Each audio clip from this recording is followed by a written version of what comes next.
ইজতেমা কবে হবে?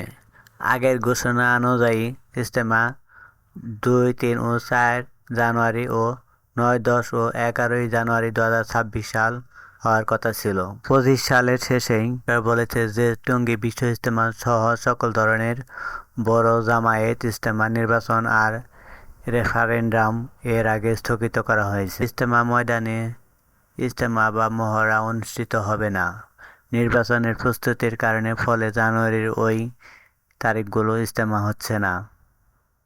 সরকারের নির্দেশে পূর্বের জানুয়ারি মাসে হওয়া ইজতেমা স্থগিত থাকায় এখন নতুন তারিখ যেমন মার্চ ২০২৬-এ অনুষ্ঠিত হবে এমন কথাও উঠেছে, কিন্তু চূড়ান্ত তারিখ এখনও ঘোষণা করা হয়নি।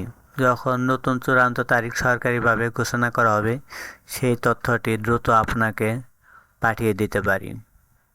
এজন্য চ্যানেলটি সাবস্ক্রাইব করে রাখুন।